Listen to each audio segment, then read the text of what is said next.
Hello, I got cans of double Citra from Farmstead. Last time I had this, and the only time I think I had it, was on tap at Armsby Abbey, and I said that it was like my favorite Citra flavor of all time in this beer. So hopefully I really enjoy it now. It was canned, let's see, a week ago. Very fresh.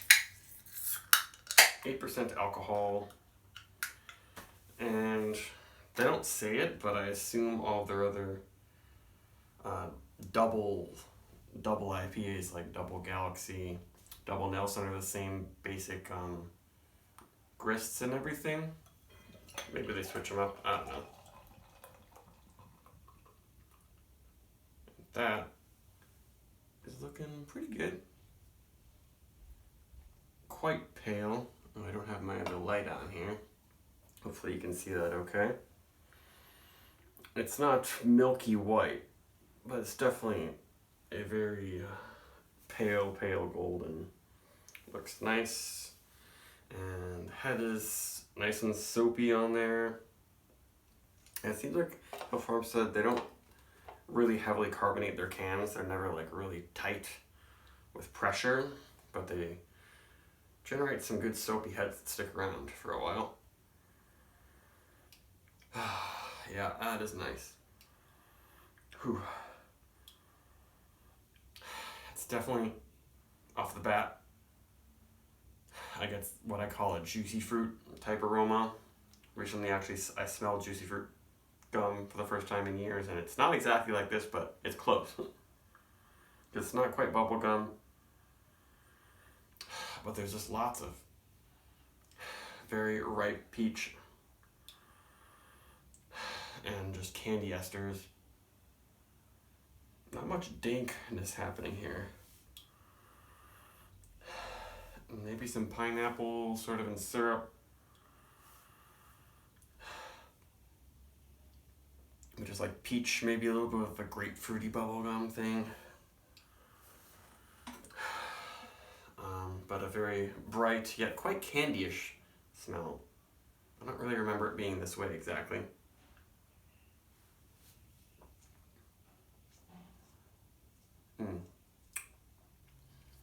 Similar flavor. Pretty full mouthfeel. And it gives you a little bit of texture, but doesn't quite make it too chalky. Very full and pleasant. I feel like last time I had this, maybe it was a little bit more bitter or something.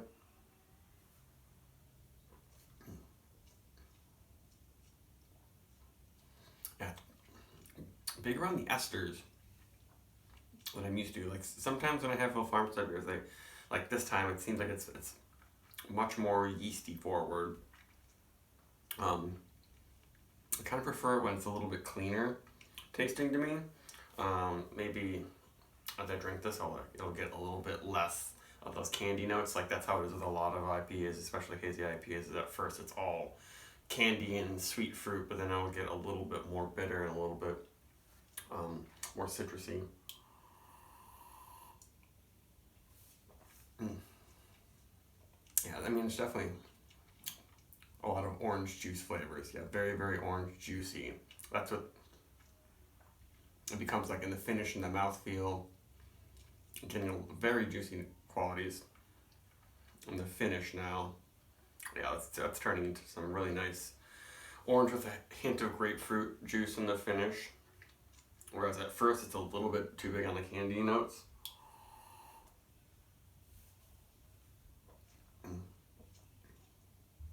Hints of spice. Almost bergamot Earl Grey, but not quite.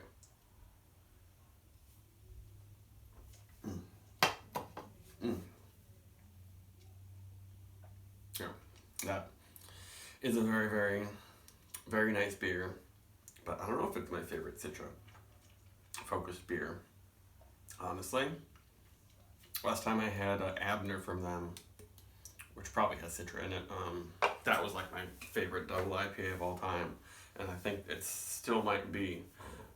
I might be getting over Citra a little bit. It might just be a little too candy-ish to me. Like I'm getting Smarties flavors and bubblegummy type things. Not exactly Belgian IPA, but not so far off.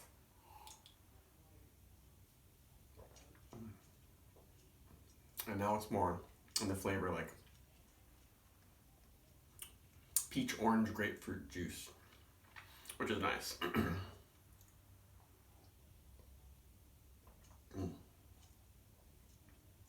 Yeah, it doesn't suit my palate perfectly, but I love the way it drinks, I guess you'd say. And on the finish, it is dry.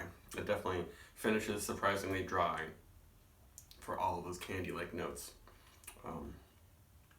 Definitely glad I was able to get it, but I don't know if I would give it really more than a 4.5 right now, which is a very good rating for me. I really go up in the 5, near 5, but that's great. Now I'm just getting a warmth in the throat, but it's definitely worth seeking out, obviously. But I might just, Citra might not be my favorite hop anymore. Bye.